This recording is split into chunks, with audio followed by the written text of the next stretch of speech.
देख रहे हैं साइंस ऑफ स्टूपिड।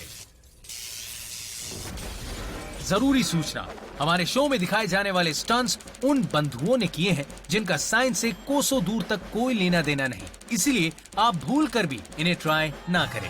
हेलो नमस्कार, मैं हूं मनीष पॉल और आप सभी का स्वागत करता हूं साइंस ऑफ स्टूपिड के एक स्पेशल एपिसोड में, जहां हम सेलिब्रेट कर रहे हैं भारत। मेरा भारत महान, यहाँ के रोम रोम में है विज्ञान। क्या आपको पता है पहली बार कब पहुंचा था हमारा मंगलयान?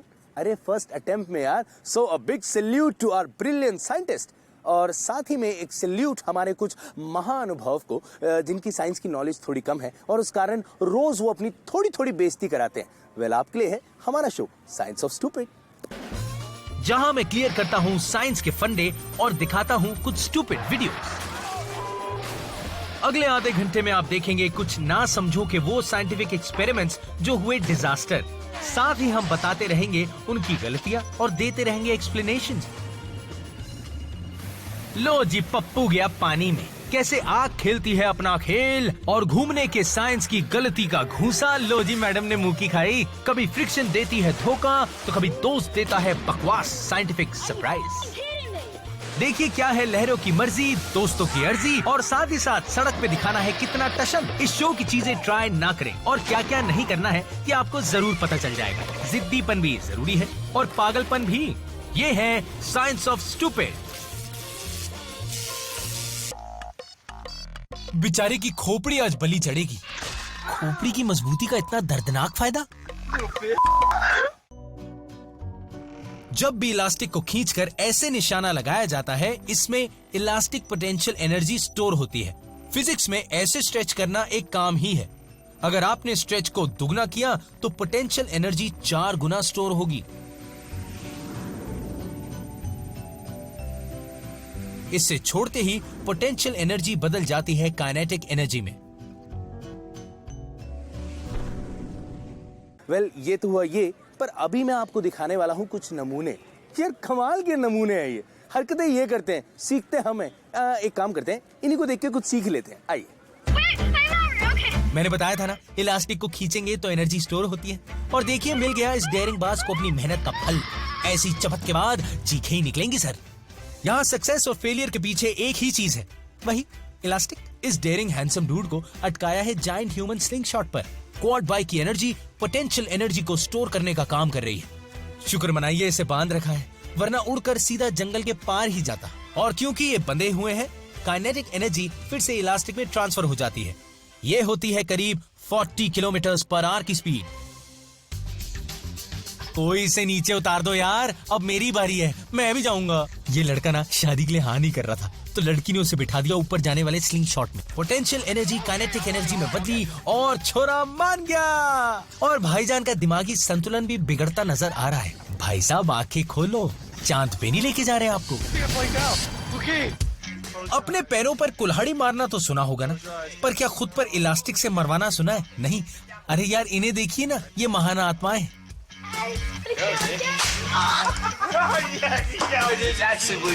अरे वाह, ये किस तरह का टैटू है मेरे भाई? हाँ हाँ, मारो मारो, नहीं डरता मैं ऐसी स्लिंग शॉट से। कमाल है यार, ये दर्द के दुश्मन इलास्टिक के रिश्तेदार है क्या? इन्हें दर्द ही नहीं होता।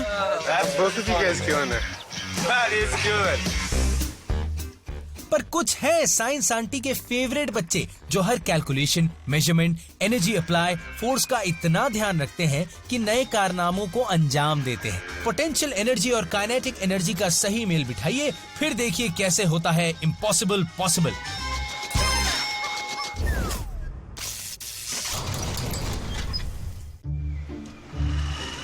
इस ड्राइवर का आज शायद पहला दिन था, ये देखिए। अरे यार, और मुझे तो लगता है कि आखिरी भी। अरे यार, बॉस भी हॉस्पिटलाइज्ड हो गया। अक्सर फोकलिफ्ट के गिरने की वजह से ही ऑपरेटर्स के घायल होने का खतरा रहता है।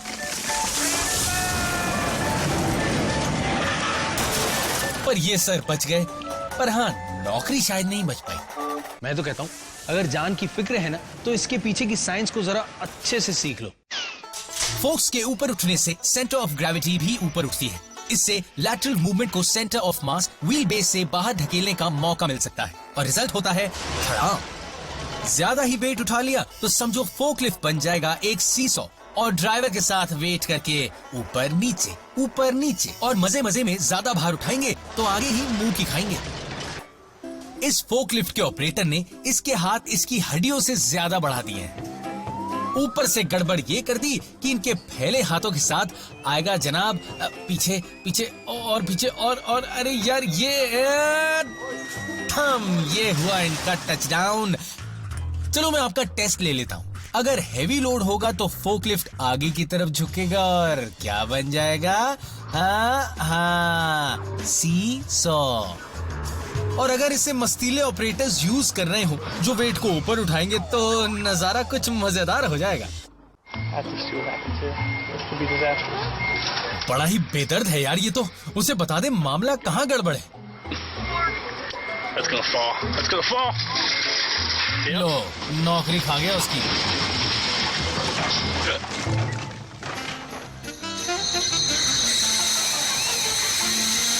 $10,000 बॉटल्स का बन गया एक साथ हैप्पी बर्थडे।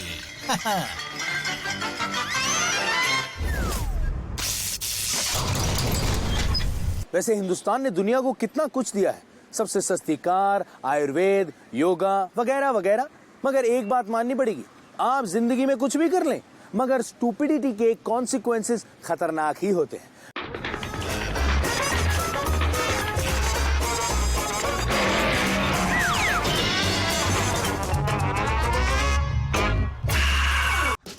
एयरफॉइल्स करीब 32 किलोमीटर पर आवर से चल रही हवा में ऊपर उठता है। ऊपरी हिस्से में एयर फ्लो नीचे के मुकाबले ज्यादा होता है जिस वजह से एयरफॉइल पर प्रेशर बनता है और ये ऊपर उठता है। और ऐसी ही स्मूथ उड़ान के लिए पायलट्स हवा में टेक ऑफ करते हैं अपनी रनिंग या फिर पावर सोर्स की मदद से। इस पहाड़ी की स्लोप पर दौड़ने से अच्छी स्पीड तो मिल सकती है पर हाँ शायद हवा की भी जरूरत होती है। लो देखते हैं वरना क्या होगा। ये भाई साहब दौड़ने लगे, वेरी गुड, हवा में उड़े और ये ऊपर नीचे लो ये हो गया इनका तो मुंह पंचर। ओ भाई मेरे उड़न खटोले, हवा कहाँ से लाने वाला था? साइंस की मदद से इसने नकली हवा का इंतजाम तो कर लिया लेकिन भाई मुझे नहीं लगता तेरा जुगाड़ काम का है। ये देखिए, वेरी गुड, लो जी हो गई इनकी खेत में नॉट सो हैप्पी एंडिंग की लैंडिंग। इस साइंस के पक्के खिलाड़ी ने कुछ कमाल कर दिखाया है। सॉलिड इंजन के साथ आया मेरे भाई, वेरी गुड यार।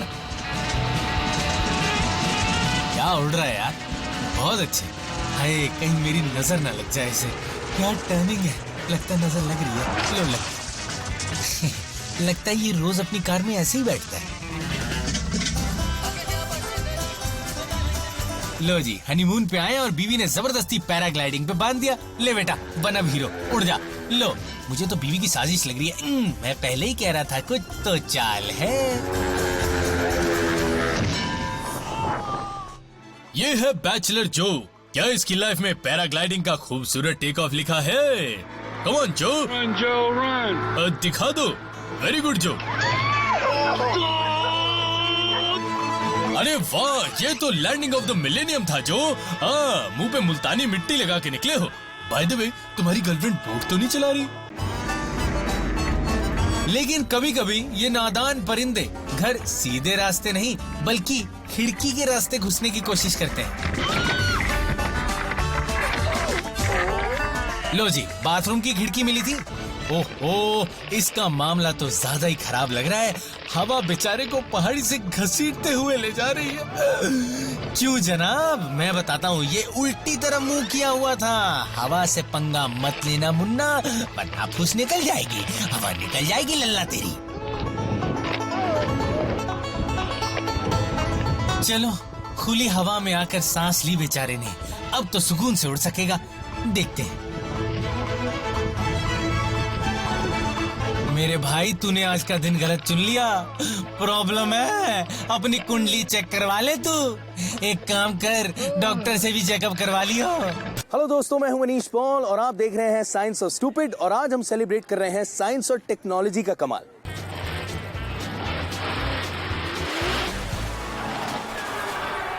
वैसे मैं आपको दिखाने वाला हूं कुछ वीडियोस, वो इसीलिए क्योंकि इस वीडियो में कुछ लोगों ने कुछ गलतियां की हैं और आप ये गलतियां देखें और सीखें और इन्हें कभी ना दोहराएं। इस एंग्री ओल्ड ट्रक को कीचड़ में दौड़ाने का बदला ये ट्रक खुद लेगा। मुझे कीचड़ में दौड़ाया, अब मैं तुम लोगों को कीचड़ में नहलाऊंगा। चलो अच्छा है, वैसे भी आज ड्राइवर नहा के नहीं आया था, उसकी भी सफाई हो जाएगी। ओह गॉड, ये ऑटोग्राफ लेने वालों को दूर करो यार प्लीज।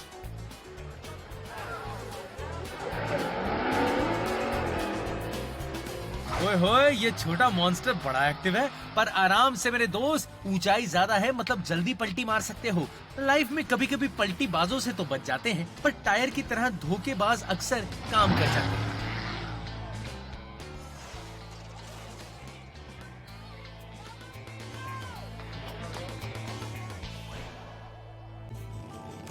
बड़े टायर्स ही इन मॉन्स्टर ट्रक्स को लंबा कर देते हैं। अगर इनका व्हील बेस होगा कम चौड़ा तो सेंटर ऑफ ग्रेविटी खिसक जाएगी ऊपर और मामला हो जाएगा अनस्टेबल। ट्रक की हाइट डबल कर देंगे तो आधे ग्रेविटेशनल फोर्स से ट्रक नीचे गिर जाएगा। जनाब लेजी ड्राइवर, ये स्पीड तो 4 किलोमीटर पर आवर भी नहीं।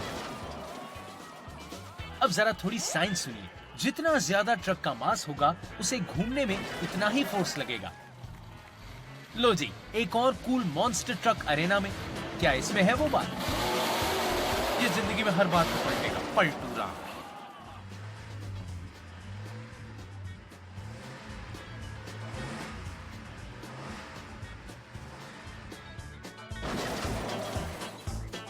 ओए, ये मॉन्स्टर ट्रक देखने में तो बड़ा खूंखार लग रहा है। ओए, देखने में और करने में फर्क होवे भाया।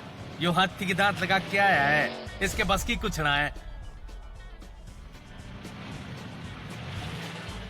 पर कभी कभी सरप्राइजेस भी देखने को मिलते हैं, वो भी एक के साथ एक फ्री।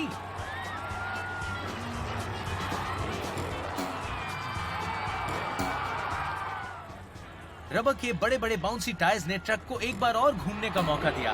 वेल, ड्राइवर को यह सरप्राइज थोड़ा भारी पड़ गया होगा। कभी कभी किक्स ऐसा असर करती हैं जो बड़ा ही दर्दनाक होता है यार। लगता है ब्लैक बेल्ट है भाई अपना। भैया ब्लैक बेल्ट हो या येलो बेल्ट, लेकिन कंट्रोल तो करना चाहिए ना। असिस्टेंट का हाल बुरा कर दिया यार। सबसे जरूरी है बैलेंस, और बैलेंस रहने के लिए किकर की बॉडी के सभी फोर्स अलाइन होने चाहिए। हमारे इस किराए के ट्रेनर का स्टांस देखिए। फोर्स यूज करके ये पैर को एक्सेलरेट करता है और दुश्मन पर वार करता है, पर बड़ा हुआ मोमेंटम इसे अनबैलेंस कर सकता है। इसीलिए किक मारते हुए इसने अपने हाथों को दूसरे डायरेक्शन में स्विंग किया ताकि किक के मोमेंटम को काउंटर बैलेंस कर सके, और फिर ये अपने वेट का डाउन फोर्स अपने सपोर्ट लेग पर भेजता है। इसीलिए पैर जमीन पर मजबूती से टिकाना पड़ता है।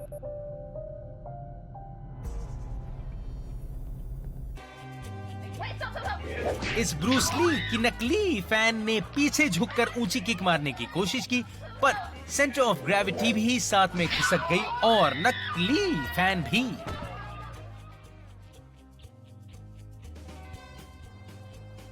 हाँ भाई, पैंट वैंट ठीक कर ले, तूने किक मारनी है ये बात। अबे वो तो नकली थी, तू मेरे ख्याल नई पैंट लेके आ पहले। कोई किक से पहले पैंट सेट करता है? अब इसे देख लो, लड़कियों के सामने कॉमेडी कर रहा है। अबे कॉमेडी तो तेरी होगी, नाक फूटगी तेरी। अबे तू क्या किक मारेगा बे, तेरी निक्कर अटकेगी। देखा, बोल रिया था बे मैं। लाल पैंट मिस्टर फौलादी सिंह, आजा। इससे हमें सीख मिलती है कि अपने सामने वाले को अपने से कम मत समझो। उस केकड़ी मास्टर ने लाल पैंट का पैर पकड़ के किनारे कर दिया और कई भैंस पानी में। हाँ, और कभी कभी ना हमारे अटैक से पहले ही हम पे अटैक हो जाता है। अबे इसकी तो दिमाग की बत्ती जल गई।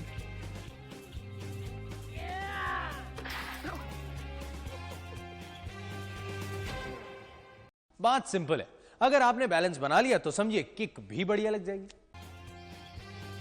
पर ना तो दोस्तों पर ट्राई करें और ना खुद पर। यार मुझे लगता है कि धोनी को ना अपना हेलीकॉप्टर शॉट जो है उस पर थोड़ा काम करना चाहिए। यार ये सरकार जो है ना थोड़ा काम अच्छे से नहीं कर रही। मैं तो कहता हूँ मेरा दोस्त जो है ना उसको ज्यादा सीसी वाली बाइक लेनी चाहिए। हाँ, हम हिंदुस्तानियों का यही प्रॉब्लम है, नसीहत देने में ना एकदम एक्सपर्ट है। पर एक बात बताऊं, अगली बार अपना ये कीमती ज्ञान किसी को देने से पहले एक बार सोच लेना, क्योंकि अगर ज्ञान गलत दिया तो भारी पड़ सकता है।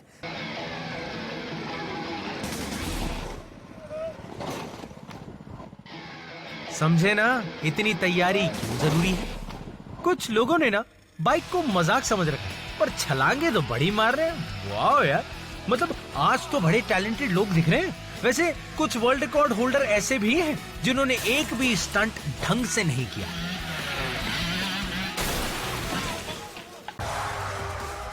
जंप के लिए पहला इंग्रेडिएंट है अच्छी खासी speed. Speed equals distance upon time. तो ज्यादा दूर जंप करने के लिए आपको स्पीड भी ज्यादा चाहिए होगी, और उसके बाद जरूरी चीज है launching angle. Take off angle adjust कीजिए ताकि आपको मैक्सिमम ट्रैजेक्टरी मिल सके। जब हवा में बाइक रहती है तो करना पड़ता है थोड़ा सा बैलेंस, और आगे बढ़ती हुई बाइक की होती है परफेक्ट लैंडिंग। पर अब कुछ नादान स्टूपिड हैं जिनका मुसीबतों के साथ कुछ अच्छा तालमेल है, कुछ कमाल की टाइमिंग है। मतलब मैं क्या बताऊं इस टाइमिंग के बारे में, नहीं मैं बता नहीं सकता। ये टाइमिंग आपको देखनी पड़ेगी, खुद ही देख लीजिए।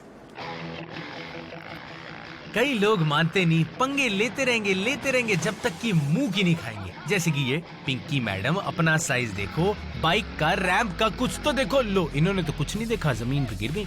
अरे बच्चे से बड़ा हेलमेट, वाओ यार, ये लड़का लग रहा है मुझे कुछ कर जाएगा। नहीं सीरियसली, देखो कितने अच्छे से इसने टर्न लिया, ये गया और ये रैंप स्पीड पकड़ी, माइंड ब्लोइंग। ये करेगा कुछ है। लो जी, इसने तो कर दिया बाइक का कूड़ा।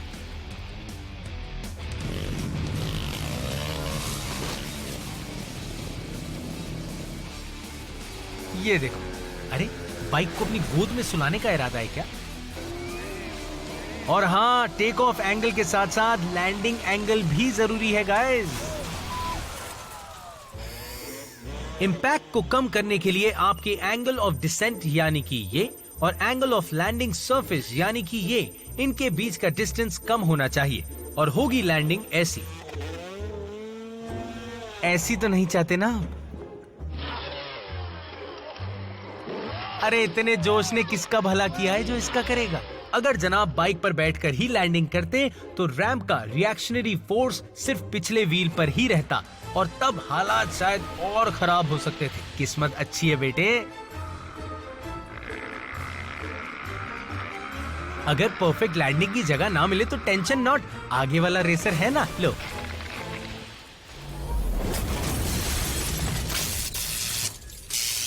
अब बात करते हैं ड्रॉप-इन्स की।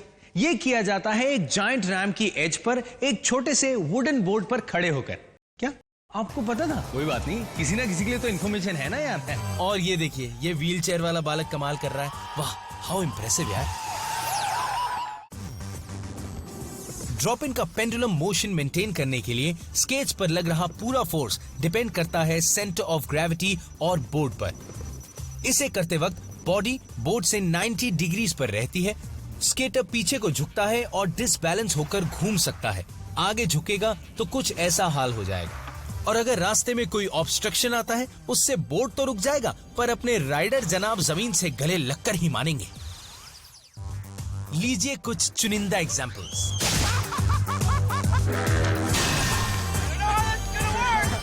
ट्राई करने में कभी कभी जबड़ा भी जाता है मैडम। वेल, इन्होंने 90 डिग्रीज एंगल नहीं बनाया और पीछे झुककर सेंटर ऑफ ग्रेविटी लाइन से अलग कर दी और फ्लोर को पप्पी देने चली गई। और ट्राई करना है मैडम? अरे वाह यार, रात में भी camera and all, not bad. Oh my God. Well देखिए, लड़के ने शुरुआत तो अच्छी की थी, पर यहाँ इस पॉइंट पर आके कुछ ज्यादा ही आगे झुक गया। आपको हमेशा 90 डिग्रीज मेंटेन करना है, वरना हॉस्पिटल में 180 डिग्री मेंटेन करना होगा। Are you getting me? अरे तेरा दोस्त चिल्ला रहा है यार, उसे देख तो ले, ठीक है कि नहीं?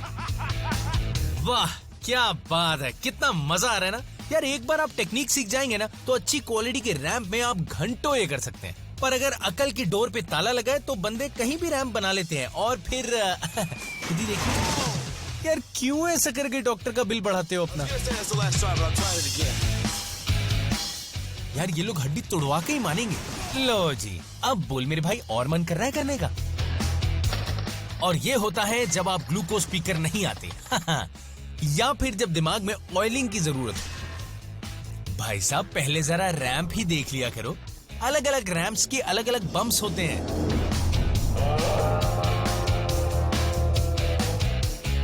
कहीं ईंटों से बना रैंप, सभी में बोर्ड रुकने में वक्त नहीं लगेगा और साथ ही में आपकी बॉडी को चोट लगने में।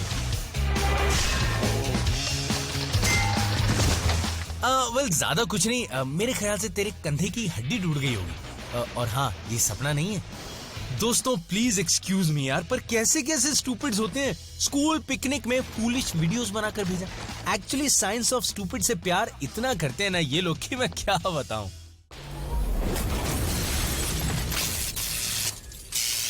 You know, I feel so proud to be a part of a culturally rich country, India. Well, इसी सदियों पुराने कल्चर को Taking.